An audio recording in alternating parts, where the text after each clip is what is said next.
लो भैया, इंडिया में हो गया फिर से बहुत बड़ा स्कैम। दो बंदे आते हैं और कहते हैं कि हम आपके स्टार्टअप्स के लिए आपको फंडिंग दिलवाएंगे और आपकी नेटवर्किंग करवाएंगे। बस आपको इस सो कॉल्ड दुनिया के सबसे बड़े फंडिंग इवेंट में आना है और इस इवेंट की टिकट की प्राइस होती है 8 से 10,000 रुपये। और जब हज़ारों लोग इस इवेंट की टिकट को खरीदते हैं और उस इवेंट में पहुंचते हैं तो उस इवेंट में और उसके बाद ये होता है। Prafull Billore MBA Chawla. Hi guys, I'm Chetan Bhagat. Hi, I'm Raj Shamani, the founder of House of Tech. आपके स्टार्टअप के लिए एक गोल्डन अपॉर्चुनिटी है। तो ग्रेटर नोएडा से बता देते हैं, जहां पर ग्रेटर नोएडा में 3 दिवसीय वर्ल्ड स्टार्टअप मेगा कन्वेंशन में जोरदार हंगामा हुआ।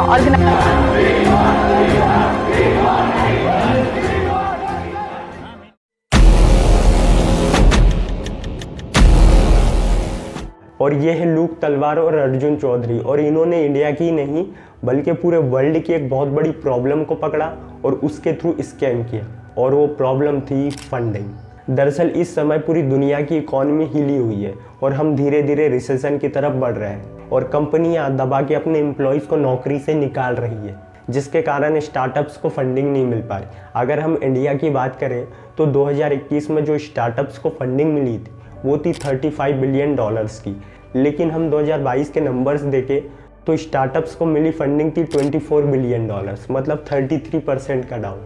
और ऐसे में इन दोनों ने स्टार्टअप्स से कहा कि आप इस इवेंट में आइए, हम आपको इन्वेस्टर से मिलवाएंगे और आपको फंडिंग भी दिलवाएंगे, और ये सब इस ट्रैप में फंस गए।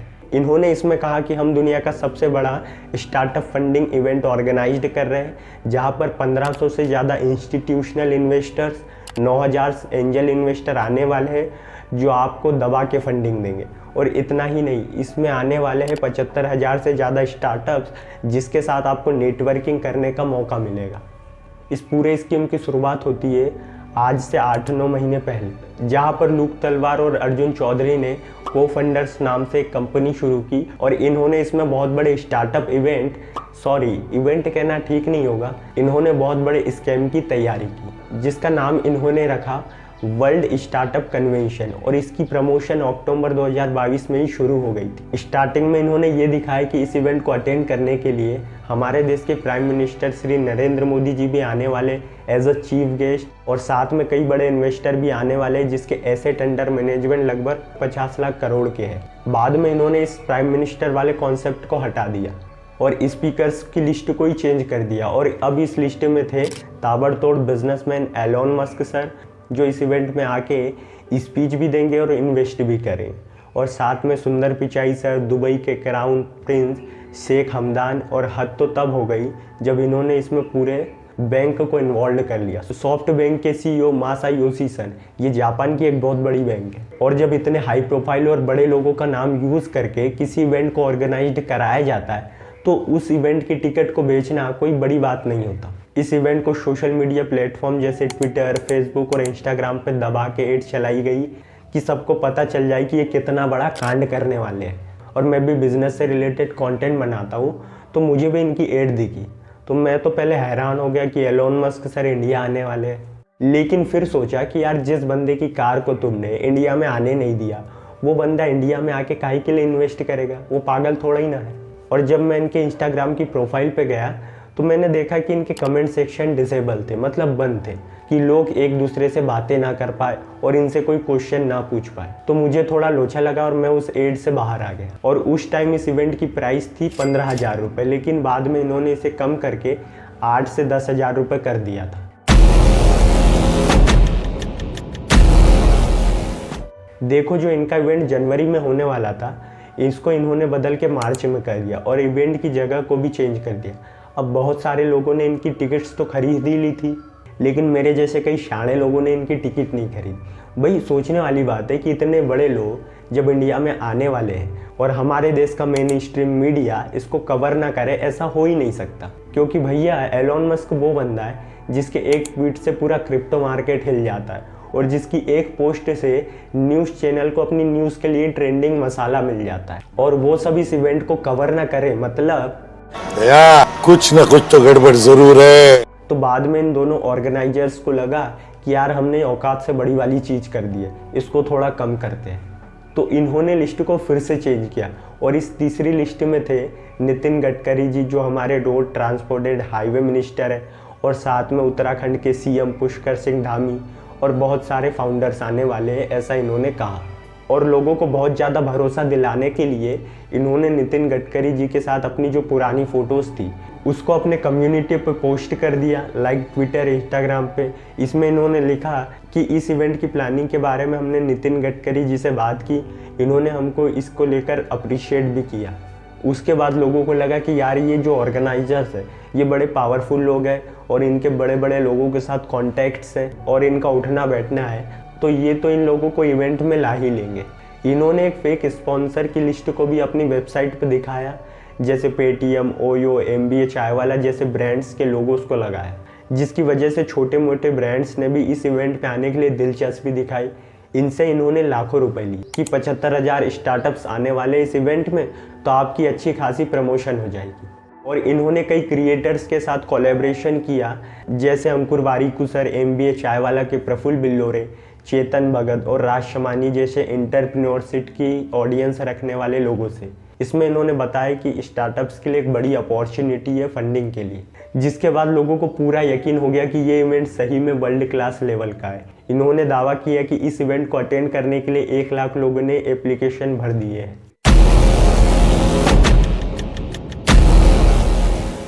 इस स्कीम के लिए बेसिकली इन्होंने 3 चीज़ें की। पहला, नितिन गडकरी जी के साथ अपनी फ़ोटो को शेयर करके, जिससे लोगों को लगा कि यार इनके अच्छे कनेक्शंस हैं।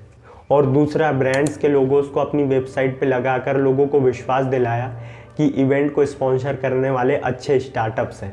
और तीसरा, जो सबसे ज़्यादा इफ़ेक्टिव काम किया इन लोगों के लिए, वो था इन डिजिटल क्रिएटर्स के साथ कोलैबोरेशन करके प्रमोशन करवाना। और लोग इस स्कैम में फंस गए। इवेंट की जो डेट थी वो थी 24, 25 और 26 मार्च की। और जब हज़ारों लोग इस इवेंट को अटेंड करने पहुँचे तो वो हक्का बक्का बहुचक्का रह गए। तो वहाँ पे ना ही कोई नितिन गडकरी जी थे, ना ही कोई इन्वेस्टर थे। जो इन्होंने बोला था कि 1500 इंस्टीट्यूशनल इन्वेस्टर आने वाले, उसमें से 5-6 ही आए, जिनको इन्वेस्टर कहना भी ठीक नहीं होगा, जो कई कोने में पड़े हुए थे। और उसके बाद गुस्साई पब्लिक ने हंगामा शुरू कर दिया कि हमको लूट लिया गया। और हालात इतने ख़राब हो गए कि पुलिस को आना पड़ा। और पुलिस ने सबसे पहले इनको शांत करवाया, जो कि आसान नहीं था। पुलिस ने सबसे कहा कि आप अपने UPI डिटेल्स को हमारे साथ नोट करवाइए, हम आपके पैसे वापस दिलवा देंगे।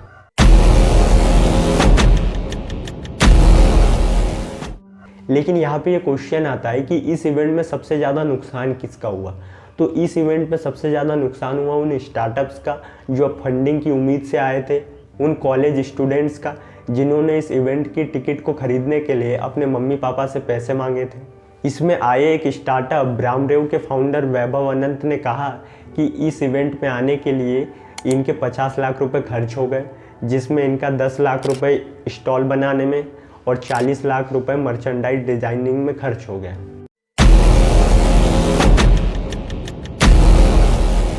अगर हम इस पूरे स्कीम को ध्यान से देखें तो आप में से कई सारे लोग कह सकते हैं कि सर सबसे ज़्यादा जो जिम्मेदार है वो ये डिजिटल क्रिएटर्स हैं। लेकिन क्या ये सच में सही है? हाँ, ये सच है, लेकिन ये पूरा सच नहीं है। पूरा सच क्या है मैं आपको बताता हूँ। ये जो 4 क्रिएटर्स है, ये अपनी वीडियोस में कोई ठुमके नहीं लगाते, कोई नाचते नहीं है, बल्कि ये अपनी वीडियोस में नॉलेज शेयर करते हैं, अपने कंटेंट से लोगों को सिखाते हैं, लोगों को अपनी लाइफ में कैसे आगे बढ़ना चाहिए ये बताते हैं, अपने प्राइसलेस एक्सपीरियंस के बेस पे। कोई हवाबाजी नहीं करते। बस इनसे गलती ये हो गई कि इन्होंने इस इवेंट को लेकर ज़्यादा डिटेल्ड में रिसर्च नहीं की, जो इनको करनी चाहिए थी। इनकी बस इतनी सी गलती है। लेकिन पूरे स्कैंडल के लिए आप इन 4 लोगों को ही जिम्मेदार ठहराओ, ये ठीक नहीं होगा। तो इनको ट्रोल करना बंद करो, क्योंकि ये भी हमारी तरह ज़मीन से उठे वाले बंदे, कोई बड़े बाप की औलाद नहीं है। इनको पता है लोगों का भरोसा क्या होता है। आपको क्या लगता है इनको ये जो आपके सो कॉल्ड सेलिब्रिटी है, जो धड़ल्ले से गेम्बलिंग एप्स की प्रमोशन करते हैं, एडवर्टाइजमेंट करते हैं, इन लोगों को ऐसी प्रमोशंस के लिए डील नहीं आती होगी? और इसमें तो ज़्यादा पैसा होता है, लेकिन ये फिर भी नहीं करते। क्यों? क्योंकि इनको पता है कि इसमें हमारे लोगों का नुकसान है। इन्होंने सिंपल से एक इवेंट को प्रमोट किया, जिसकी वजह से इनकी जो पब्लिक है, एंटरप्रेन्योरशिप की, स्टूडेंट्स की, उनको अपने बिजनेस के लिए फंडिंग मिल सके। जितना आप लोग इस स्कैम को लेकर दुखी हो, ये लोग भी उतने ही दुखी है कि यार पहले हमको चेक कर लेना चाहिए था। इनका इंटेंशन गलत नहीं था। तो पूरे स्कैम के लिए इनको ही जिम्मेदार ठहराना, इनको ब्लेम करना और सोशल मीडिया पे ट्रोल करना, ऐसे चूतिया पे बंद कर दो। लेकिन इनको आगे से इस बात का ध्यान रखना चाहिए कि किसी भी प्रमोशन को करने से पहले उसके बारे में एक डिटेल्ड रिसर्च कर लेनी चाहिए। और गलती यहाँ पर इन स्टार्टअप्स की भी है। रुको, तुम पे भी आता हूँ, तुमसे डरता थोड़ी हो।